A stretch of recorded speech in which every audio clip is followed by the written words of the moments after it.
the greatest warriors in the galaxy, are we not worthy of forging our own destiny?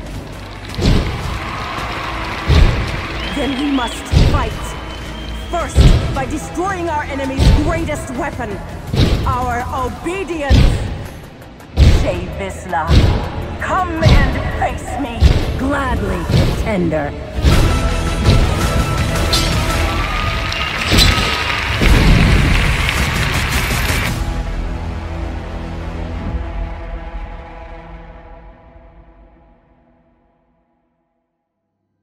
SHAE VIZLA is a human female Mandalorian. She is renowned and famous within the Old Republic era, where she ultimately became known as Mandalore the Avenger. SHAE's story begins with that of the return of the resurgent Sith Empire. In the year of 3681 BBY is when the Sith Empire returned and declared war against the Republic and Jedi. Around this time, SHAE was a young teenager. She had already gained some credit and respect as a Mandalorian and a strong warrior. The Mandalorians had allied with the Sith Empire and aided them in their conquest of many worlds. This was a mutually beneficial relationship, as the status of the Mandalorians became galaxy-wide once again. However, the reigning Mandalore of that time was in fact a puppet under control from within the Sith Empire. SHAE VIZLA herself was of course part of the Vizsla clan, a clan she was more than likely born into. Across her many bounties and missions given from the Sith Empire, SHAE would have her brother accompany her.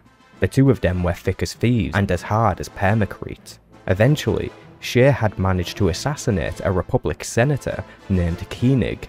This was a brutal blow to the Republic, so much so that Darth Malgus himself contacted SHAE VIZLA to personally recruit her for more missions. SHAE had helped Malgus with the Battle of Alderaan. It's also suspected that SHAE is the person who saved Malgus from underneath the rubble. This is from the scene that we see in the Hope trailer for Star Wars The Old Republic. In the year of 3664 BBY, SHAE and her brother were once again sent on a mission. This time they had to sabotage a Republic envoy. However, SHAE's brother was killed in this battle by a Jedi Master known as Alderaan. Her brother's death caused SHAE to generate an intense hatred for the Jedi, a hatred that would fuel her actions. She later tried to duel the Jedi Master who killed her brother. However, the Jedi Master refused to fight and SHAE was left with no justice. Filled with hate and hunger for revenge, many years later, in 3653 BBY, Darth Malgus gave SHAE VIZLA an opportunity to strike back, and she accepted. This was the mission for sacking the Jedi Temple on Coruscant. We see the events of this unfold within the CGI trailer named Deceived.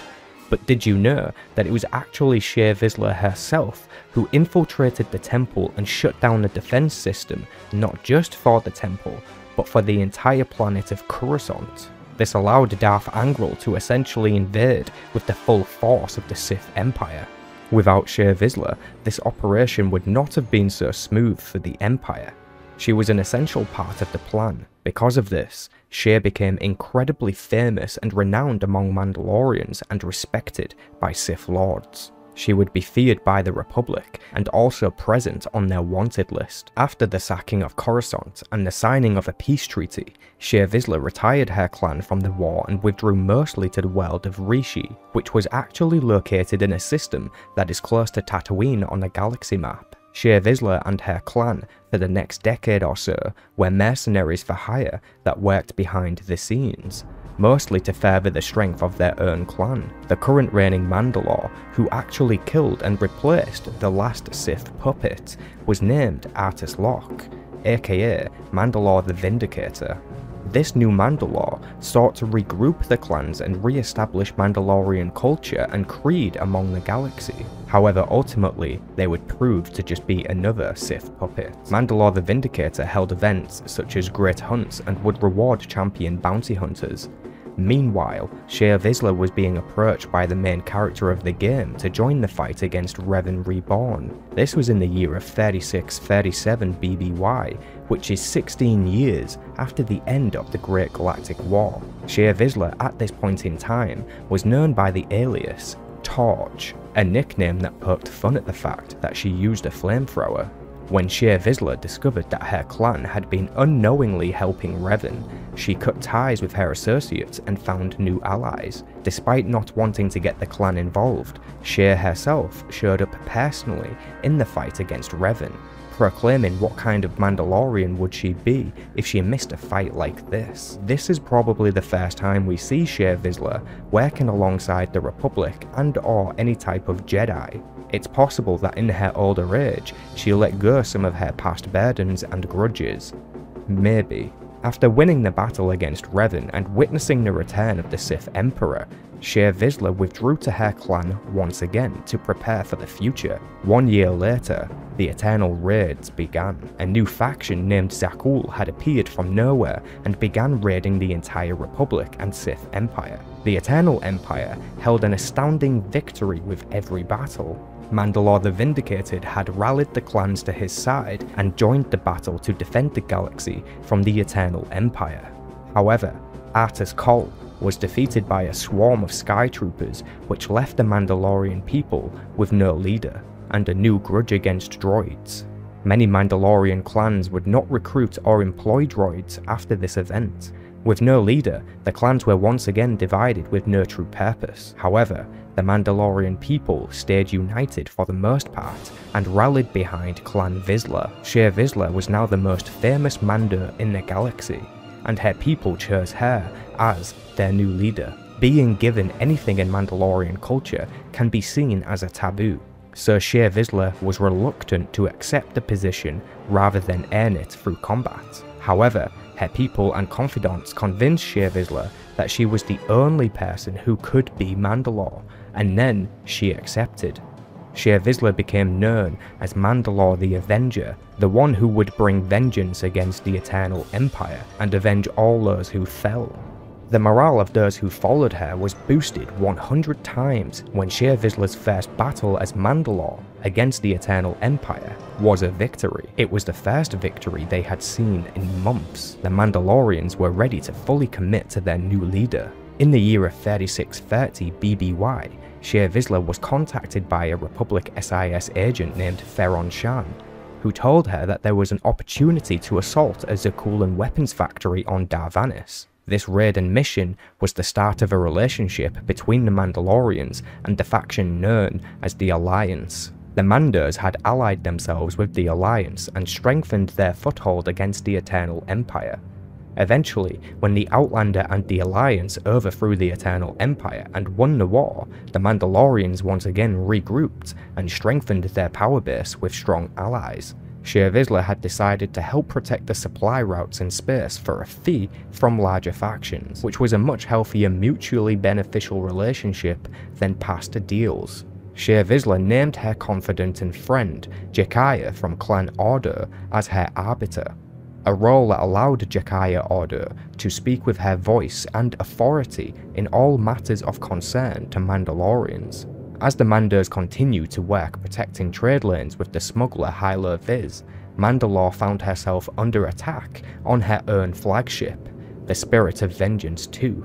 The first model was destroyed in the Eternal Raids. SHAE VIZLA had a second vessel built in honor, which was a far mightier ship. 3 clans named Varad, Ashad, and Darmanda had assaulted the Spirit of Vengeance, which also acted as a portable base of operations for Mandalore. The assault party was led by a rogue Mandalorian named Heta Kol, who had rallied a few other clans to her side. Heta Kol managed to evade SHAE VIZLA and steal a flag that represented Clan Kadira. Heta Kol escapes the flagship with the Clan Kadira flag. This act in and of itself was a challenge to SHAE VIZLA. As Mandalore, she was responsible for keeping the clans in line. When one steps out and fights against you, it becomes an open threat, a challenge of power. Because of Mandalorian pride and honor, SHAE VIZLA takes on this new threat personally. After following some clues given by the Alliance commander and a trail the Darmanda left on Nar Shaddaa, SHAE was able to uncover herself that Heta Kol was residing on the world of Runuk. She hesitated to go in alone against an entire army of Mandalorians, so she opted to ask the Alliance commander for help on Odessen. After they agree, together they return to Runuk and they take to causing small amounts of trouble to bring Heta Kol out of hiding. Eventually, the two of them meet face to face and they agree to a 1 vs 1 duel. Heta Kol's Mandalorian network was known as the Hidden Chain collectively. Before Heta and SHAE duel in 1 vs 1 combat, Heta gives a speech and reveals that her parents were members of a former Mandalorian group that allied with the Republic and tried to remove Mandalore the Vindicated from his position. This past clan was led by Jacoln Kadira, who was ultimately killed by a bounty hunter. They sought to remove the corruption of the Empire from within Mandalorian ranks, yet they had all failed and paid a price for it. Heta Kol's whole message is that she believes the Mandalorians who follow SHAE VIZLA are actually slaves to the Alliance and or Republic or Empire, depending on what choices have been made in the game. For now, we can stick with the Alliance. Heta wants to remove all outsider loyalty and re-establish Mandalorian independence and authority. The speech she gives is actually quite convincing. Next, SHAE and Heta Kol finally duel each other. They even use ceremonial Beskar blades. A third party does interfere with the duel, but this can be manipulated. Either way, she seemingly wins the duel. However, it was ultimately cut short as SHAE VIZLA's forces had joined and reinforced the battle. Once again, Heta Kol escapes and her mystery remains in shadows here. SHAE VIZLA regroups with her people once again. Having proved she was capable of defeating Heta Kol, her people embraced her and readied for the next battle. The conclusion of this story is yet to climax, and the fate of Mandalore the Avenger is yet to be seen. Thank you all for watching this video. Please consider subscribing as it really does help support the channel. Thank you once again, and may the Force be with you.